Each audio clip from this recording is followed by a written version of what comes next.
This is my video response to Wondering Wednesday by Bugsinrug. First of all, I wish I saw this video. I wish he had made this video yesterday, because with that singing, it would have been perfect for my broken toast of singing Misfits.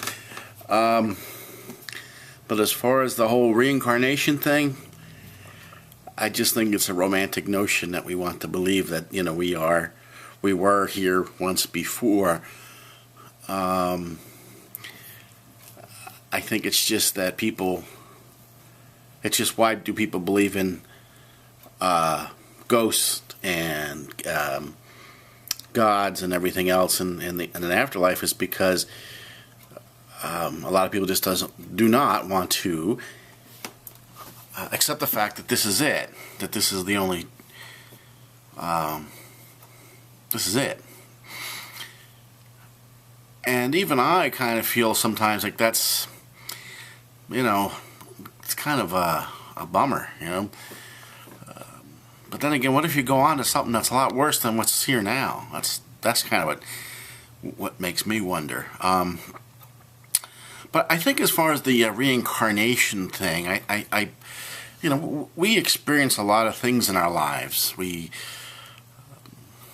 watch a lot of things, and I think it's really more of our popular culture, and we just have these things in our brain where we put ourselves into another time, or we put ourselves into another life, and so sometimes we could feel that. We feel as if maybe I did live in the 1940s, when, you know, there were times when you just pondered that notion that maybe you lived back then.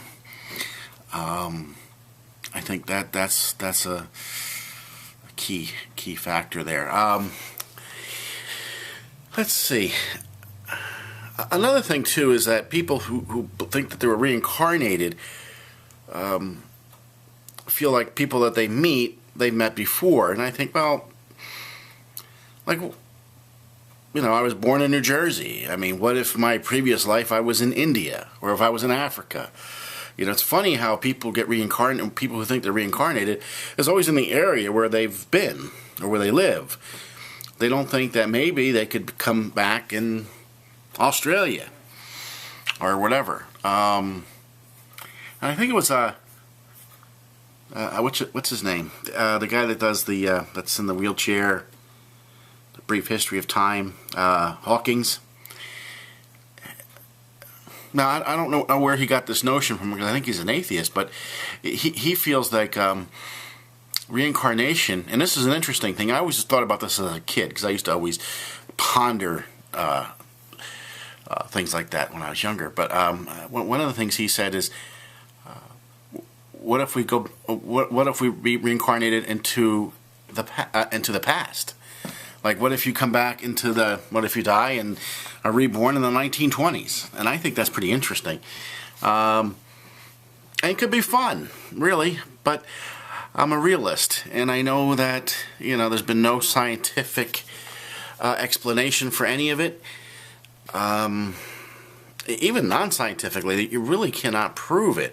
People will just say, well, I have this feeling. I felt like I was here before. There's also deja vu, which is really just your brain working faster than, or your eyes and working faster than your brain, and so by the time it registers, you get that feeling of, uh-oh, this just seems all familiar again, or all seems familiar to me. So I think that's part of it as well. So, not to put a burst in the bubble, I mean, I'm just a mere mortal. I could be wrong, but I have a very strong feeling that I'm right. So, but, you know, I think people should believe in what they want to believe. That's that. Ciao.